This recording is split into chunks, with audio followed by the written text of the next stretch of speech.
রাতের হাইওয়েতে 1-2 কিলোমিটার নয়, অন্তত 20 কিলোমিটার ধরে পিছু ধাওয়া করে বারবার গাড়িতে ধাক্কার অভিযোগ। মত্ত দুষ্কৃতীদের বেলাগাম বেপরোয়া তাণ্ডবে অকালে ঝরে গেল 27 বছরের একটা ঝকঝকে মেয়ের প্রাণ। একমাত্র ভরসা মেয়েকে হারিয়ে পুলিশের দিকে আঙুল তুলেছেন নিহত তরুণীর মা। যতবারই এই ধরনের ঘটনা ঘটছে ততবারই এই আড়ালই হয়ে যাচ্ছে। হ্যাঁ, ওখান থেকেই ফোন এসেছিল, জানলাম যে এরকম একটা ম্যাসিভ অ্যাক্সিডেন্ট হয়েছে।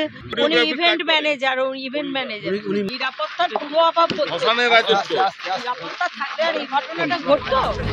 বুদবুদের যে পেট্রোল পাম্প থেকে সুতন্দ্রারা পেট্রোল নিয়েছিলেন সেখান থেকে দুর্ঘটনাস্থল অর্থাৎ পানাগড়ের রণডিহা মোড়ের দূরত্ব প্রায় 20 কিলোমিটার। অভিযোগ, এতটা রাস্তা ধাওয়া করে বারবার গাড়িতে ধাক্কা মারে অভিযুক্তরা। আর এখানে বসেছিল দিদি। দিদি কোথায় বসছিল? সামনে সিটে বসেছিল। যেহেতু একজন মহিলাকে দেখেছে, ঠিক আছে, গেটের সামনে যেমনি 5 জন মদ্যপ অবস্থা ছিল, গেটের সামনে দিদিকে দেখেছে। সার্ভিস রোডে এসে এত জোর, এত প্রেসারে মারে যে এই সাইডে এত জোর মারে, গাড়িটা দেখতে পাচ্ছেন কি অবস্থা হয়েছে। এই সাইডে এত জোর, এত ফোর্সে মেরেছে যে গাড়িটা এমন ভাবে ডিগবাজি খেয়েছে ধারণার বাইরে।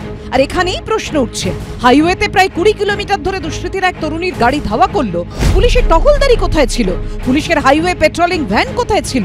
আর এখানে ফের যে প্রশ্নগুলো বড় হয়ে উঠছে তা হলো পুলিশ কোথায় ছিল? হাইওয়েতে মত্ত অবস্থায় গাড়ি চালানো রুখতে কোথায় নজরদারি? হাইওয়ের উপর যে কিছু ফারাক থেকে তো পেট্রোল গাড়ি থাকার কথা ছিল। তো এই যে অপরাধগুলোর ব্যাপারে পুলিশ যদি একটু কঠোর হয় তো, আর যে ধাওয়া করা গাড়ির লোকদেরকে চেক করতো, তাহলে ধাওয়া করাটাই হতো না। অতএব পুলিশের এখানে করণীয় ছিল, কেন সেগুলো হয়নি খোঁজ নিয়ে দেখা উচিত। অভিযুক্তদের গাড়িতে দেখা যাচ্ছে প্রত্যেকটা দরজায় রাখা রয়েছে গ্লাস। অভিযোগ উঠছে যে সকলেই মত্ত অবস্থায় ছিল। এই ভেতরে এবার দেখাবো, ভেতরে প্রত্যেকটা আসনের মধ্যে এরকম গ্লাস রাখা রয়েছে, যেটা অভিযোগ করছেন পিছনের গাড়িতে যে এই গাড়িতে যে 5 যুবক ছিল তারা মদ্যপ অবস্থায় ছিল। প্রত্যেকটা গাড়ির পাশেই কিন্তু গ্লাস রাখা রয়েছে, প্রত্যেকটা সিটের পাশেই এরকমভাবে গ্লাস রাখা রয়েছে। তাহলে মত্ত অবস্থায় গাড়ি চালানো আটকাতে পুলিশের নজরদারি কোথায়? এতটা রাস্তায় মত্ত বেপরোয়া দুষ্কৃতীদের ধরা গেল না কেন?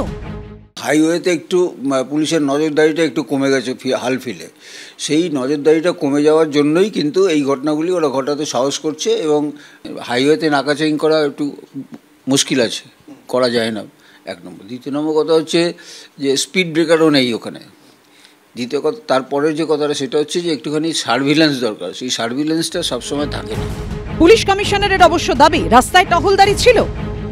হাইওয়ের উপরে পুলিশ পেট্রোলিং থাকে, কিন্তু হয়তো ওটা এক্স্যাক্টলি কোন জায়গায় ছিল সেটা আমাদেরকে দেখতে হবে। ঘটনার পরেই গাড়ি ফেলে এলাকা থেকে পালায় অভিযুক্তরা, কিন্তু এত বড় ঘটনার একদিন পরেও কাউকে গ্রেফতার করা গেল না কেন? সেই প্রশ্ন উঠছে। আবির দত্ত, ঐশী মুখোপাধ্যায় ও সুদীপ্ত আচার্যের রিপোর্ট, এবিপি আনন্দ।